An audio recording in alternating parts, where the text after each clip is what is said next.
స్వచ్ఛత అంటే నందిని. నందిని పాలు మరియు పెరుగు.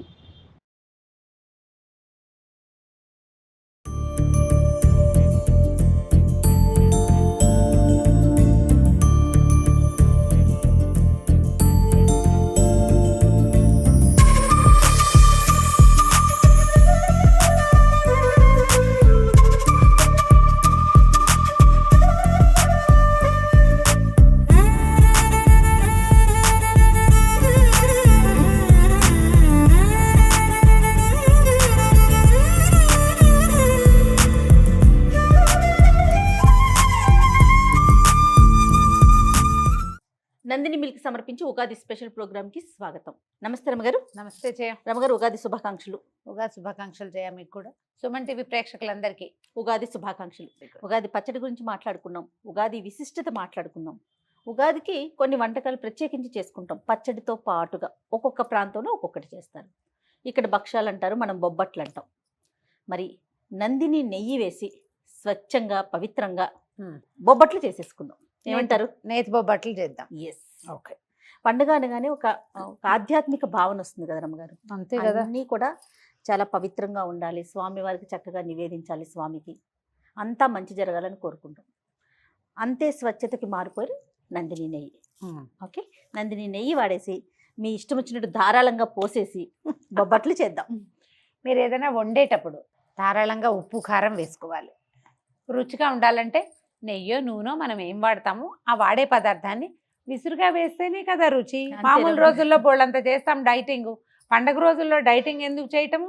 బాగా వండుకుని తినాలి, షడ్రసోపేతంగా ఓకే వండుకోవాలి. అందుకని నెయ్యి వేస్తే పోసేయండి, మరి కాస్త నూనె వేస్తే మరి కాస్త ఏం కాదు. తప్పకుండా. ఏంటి రమ్మగారు ప్రాసెస్ చెప్పండి. శనగపప్పుతో బొబ్బట్లు.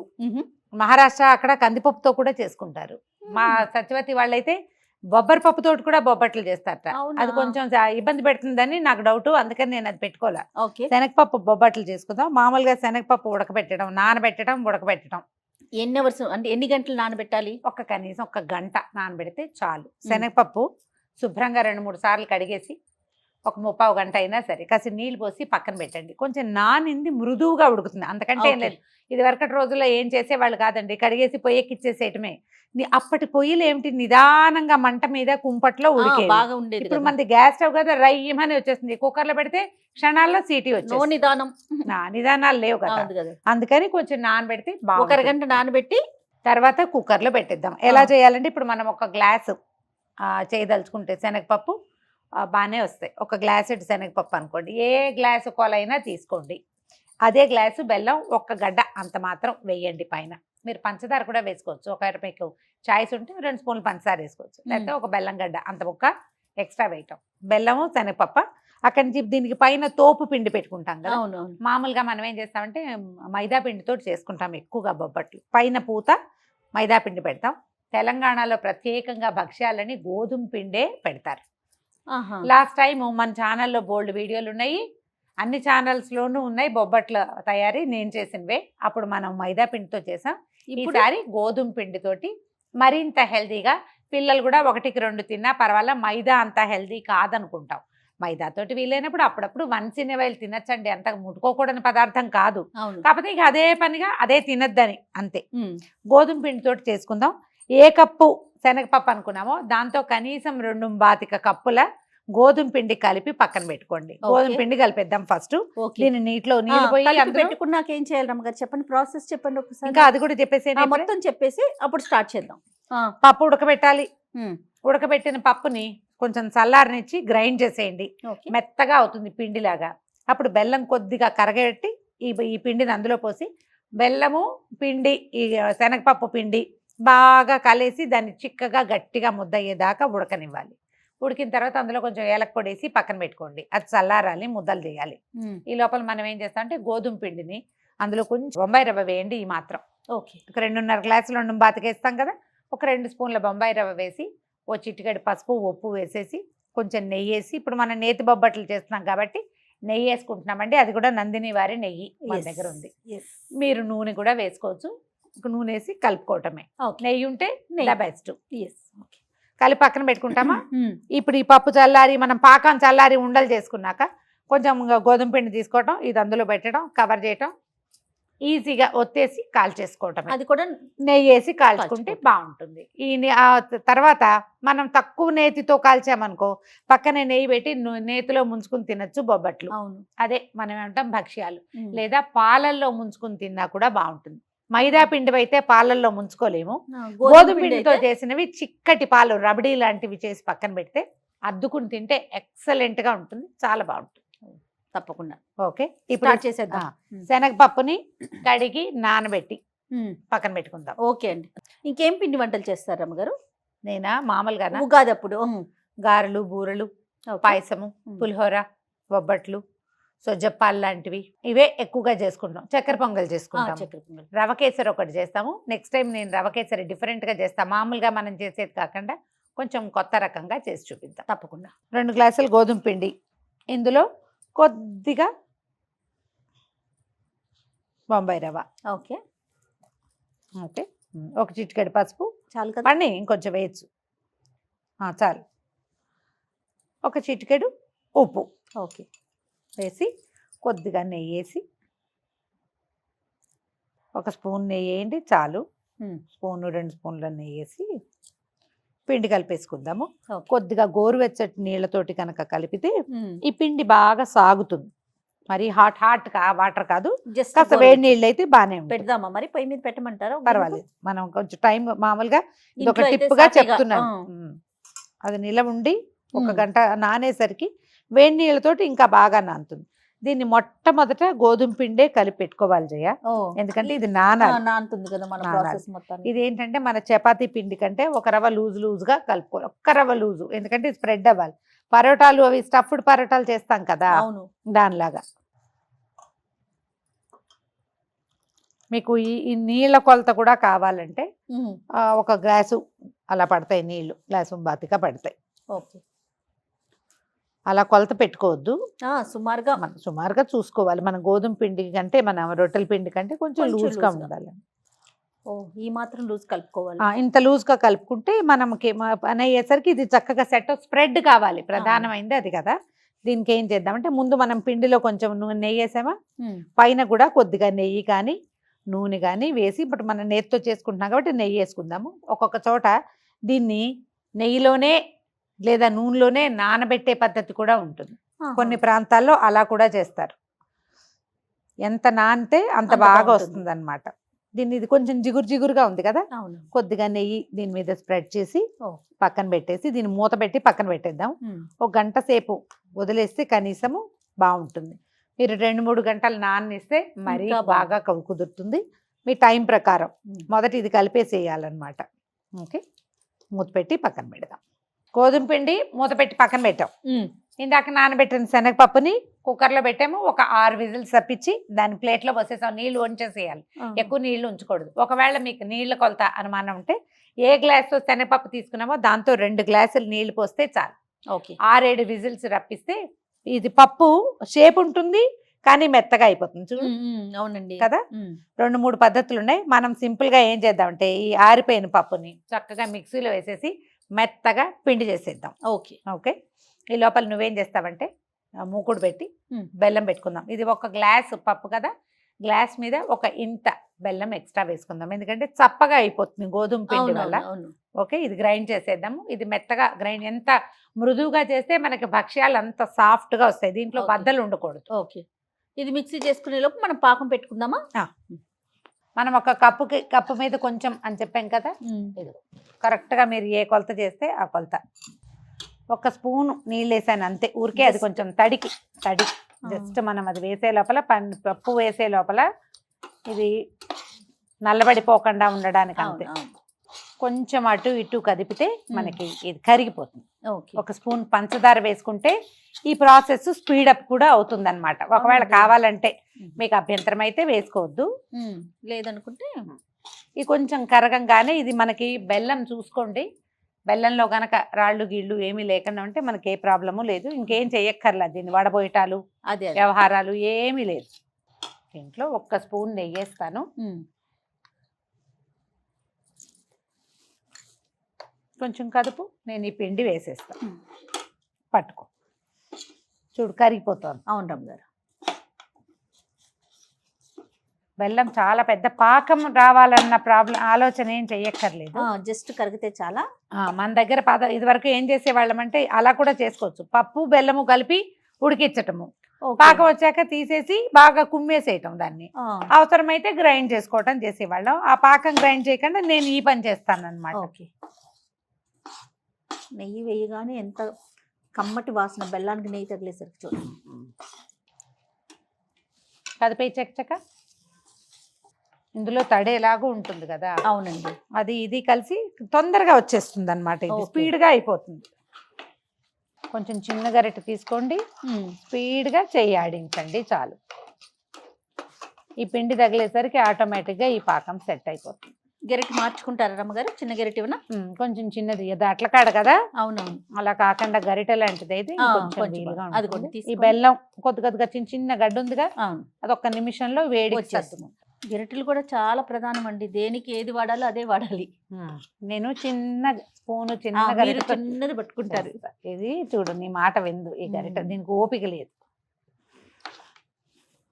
గట్టి గరిటె తీసుకోండి, సిమ్లో పెడదాము, లేకపోతే అడుగు పట్టేస్తుంది. అవునవును, అడుగు.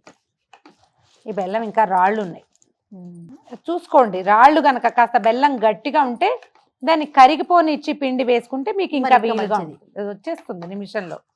బెల్లం మొత్తం కరిగిపోయింది, ఇదిగో పాకం వచ్చేసింది. ఉండ చూడు ఎంత కరెక్ట్ గా వచ్చిందండి. ఈ టైంలో ఆపేస్తే సరిపోతుంది. మీరు 1-2 జాగ్రత్తలు తీసుకోవాల్సింది ఏంటంటే, బెల్లం గట్టి బెల్లం సుద్దల్లాగా రాళ్లలాగా ఉంటే మాత్రం అది పూర్తిగా కరిగాక పప్పు పిండి వేసేసుకోండి. మరి కొంచెం ఒక చుక్క నీళ్ళు పోయండి, మీకు టెన్షన్ లేకుండా ఉంటుంది. పలచగా అవుతుంది, తర్వాత ఎట్లాగో పాకం వస్తుంది కాబట్టి భయం లేదు. ఇప్పుడు చూద్దాం ఉండ వస్తుందా రాదా. ఖచ్చితంగా వచ్చేస్తుంది. ఇదిగో చల్లారాక ఇంకా గట్టిగా అవుతుంది. ఒక 10 నిమిషాల పాటు దీన్ని నీట్గా చల్లారనివ్వండి హాయిగా. చల్లారి ఉండలు చేస్తే ఇంకా మనం భక్ష్యాలు ఎడం చేత్తో చేసేసుకోవచ్చు చక్కగా. స్టవ్ ఆపేసి పక్కన పెడదాం. ఇగో పూర్ణం చల్లారిపోయింది. ఇలా నిమ్మకాయ సైజు ఉండలు చేసి పెట్టుకుందాం పక్కన. ఓకే. ఒక గ్లాస్ కొలతకి ఎన్ని వస్తాయో క్లియర్గా కనపడుతుంది జయ. కొద్దిగా నేర్చేయి చేసుకుంటే ఉండ నున్నగా వస్తుంది, నున్నగా వస్తుంది. ఓకే, అందాజుగా చేసి చూద్దాము. దీనికి ఇంచుమించుగా అంత సైజులో ఉన్న గోధుమ పిండి తీసుకోవాలి మనం. అందుకని మనం 1కి 2 పోసాం కదా. అవునవును. అందుకు ఆ గ్లాస్ కొలతకి ఒక 16 ఉండలు వచ్చింది. ఒక 16 ఉండలు అవుతాయి ఈ సైజ్ అయితే. నువ్వు ఇంకా కొంచెం పెద్దవి చేసుకుంటే మరి కాస్త తగ్గుతాయి. ఓకే, ఉండలు చేసి పక్కన పెట్టుకుందాము. ఓకే, ఉండలు చేసేసాము పూర్ణం. అవునండి. ఇగో గోధుమ పిండి, దీని సౌందర్యం ఎలా ఉందో చూద్దాం. చక్కగా సాగుతుంది చూడు. మెత్తగా ఉంటే చకచక అయిపోతాయి. ఓకే అండి. మనం ఇంత పలచగా చేయకపోతే ఏమో కొద్దిగా పిండి చల్లి ఒత్తుకోవచ్చు. ఓకే. ఇప్పుడు మనం కొంచెం లూజ్గా చేసాం, కాస్త నెయ్యి తగిలిచ్చాం కదా, కొద్దిగా నెయ్యి వేసి నిదానంగా ఒత్తేసుకుంటే కాల్ చేసుకోవచ్చు. తప్పకుండా. ఆల్రెడీ నెయ్యి వేసి ఉంచాం కదా, చూడు అతుక్కోవట్లేదు, ఈజీగానే వచ్చేస్తుంది. ఈ పీట చిన్నది, ఇంచుమించుగా మనకు అది ఎంత ఉందో సరిపోతుంది. అటు ఇటుగా అంతా తీసుకోవటమే. ఇది అడుగున మందంగా ఉంచుకుని అంచులు కొంచెం సాగదీసుకోవాలి మనం. అప్పుడు మనకి ఏంటంటే ఒత్తినప్పుడు ఈజీగా ఉంటుంది అనమాట. ఓకే. ఓకే, ఇది పెట్టటము. అలాగా దీన్ని పైకి లాగేయండి. మీకు మైదా పిండి అయితే ఇంకా స్పీడ్గా సాగుతుంది. గోధుమ పిండి కాబట్టి కొద్దిగా కాస్త స్లోగా ఉంటుంది అంతే. అన్ని పొదిగి పక్కన పెట్టుకోకుండా ఒక 5-6 చేసుకోవటము, ఒత్తుకోవటం ఒకేసారి. ఒక 4-5 చేసి పెట్టుకుని అప్పుడు ఒత్తుకుందామా. అట్లయినా పిండి బయటికి రాకుండా పొదిగేసేయండి. వీటిని చక్క బాల్ రౌండ్గా చేసేసి మీరు అలాగా ప్రెస్ చేసినా కూడా వచ్చేస్తుంది. ఏమిటమ్మా చేసేస్తారా? చేసేద్దామమ్మా. కొద్దిగా నెయ్యో నూనె రాసుకుందాం. నెయ్యి కాస్త తక్కువగా ఉంది కదా, ఇంకొంచెం వేసుకుందామా అందులో. అట్లానేనండి. నందిని నెయ్యి కట్ చేసి వేస్తాను. మీరు చేతితోటైనా ఒత్తుకోవచ్చు, కర్రతోటైనా ఒత్తుకోవచ్చు. అవును. ఇది ఉండే పలచదనాన్ని బట్టి ప్లాన్ చేసుకోండి అంతే. మంచి రిచ్ ఎల్లో కలర్ ఉంది కదా జయ. అవును రమ్మగారు, వాసన కూడా ఎంత బాగుందో. ఇగో ఇలాగే వచ్చేస్తుంది. మనం చూడు తీయగలిగిన చేత్తోనే వచ్చేస్తుంది. కొంచెం ఆ గిన్నె ఇస్తారా? ఇది గిన్నెలో పెడతాను రమ్మగారు. మనం మైదా పిండితో చేస్తే ఏం చేస్తాము, అరిటాకు మీద కానీ కవర్ మీద కానీ చేసుకుంటాం కదా. మనం ఇది రాతి మీద చేసుకోవచ్చు, అంత పెద్ద ఇబ్బంది ఏం లేదు, చేసుకోవచ్చు. మీరు ఇది ఇంకా కొంచెం డ్రైగా కలుపుకుంటే పిండి బాగా ఇలా దీన్ని చుట్టూతా వచ్చేలాగా కూడా పెద్దవి చేసేసేసుకోవచ్చు. దీని పైపిండి తాలూకు పలచదనము గట్టితనంతో ఈ ఒత్తుకునే సులువు కనపడుతుంది మనకి. ఓకే. కాస్త కూస్తా బయటకు వచ్చినా అంత కంగారేం లేదు. ఓకే, వేడి వేడి పెనం మీద వేసేసుకోవటమే వీటిని. కొంచెం ఒకసారి ఒకవైపు డ్రై అయిన తర్వాత నిదానంగా బబుల్స్ వస్తాయి, వెనక్కి తిప్పుకోవచ్చు. ఈ పిండి కనుక నేను మళ్ళీ ఇంకొక కిటుకు చెప్తా. తోపు పిండి మనం నేను కొంచెం లూజ్గానే అయింది ఇవాళ. ఇంకా కొంచెం గట్టిగా అయితే మీకు చపాతీకి ఎట్లా పైన బబుల్స్ వస్తాయి అలా వచ్చేస్తాయి దీని మీద. ఇది ఒక్క రవ్వ పలచగానే ఉంది ఈ పూట. మళ్ళీ ఇప్పుడు రిపేర్ ఎందుకు, దీన్ని ఇలా కూడా చేసుకోవచ్చు. నీకు ఎలా అయినా అది క్లాస్గా రావడం ఇంపార్టెంట్ అంతే. డ్రై అయిపోయింది, వెనక్కి తిప్పు. అలాగా అన్ని పక్కల నుంచి కదిపి తీసుకోవాలి. 2 సైడ్స్ కొంచెం కాలేక అప్పుడు మనం నెయ్యి వేసి కాల్ చేసుకోవాలి. కొద్దిగా నేర్చే చేసుకోవటము, ఒత్తేయటం. మనకి మైదాకి దీనికి తేడా ఏంటంటే మైదా అంచుల వెంబడి లావుగా వస్తుంది, ఇది ఈవెన్గా వస్తుంది, స్ప్రెడ్ అయిపోతుంది అన్నమాట. ఇది మీరు కావాలంటే అరిటాకు మీదో ప్లాస్టిక్ కవర్ మీదో అలా కూడా చేసి వేసేసుకోవచ్చు. ఇప్పుడు తిప్పు వెనక్కి. ఇప్పుడు నెయ్యి వేసుకుందాం.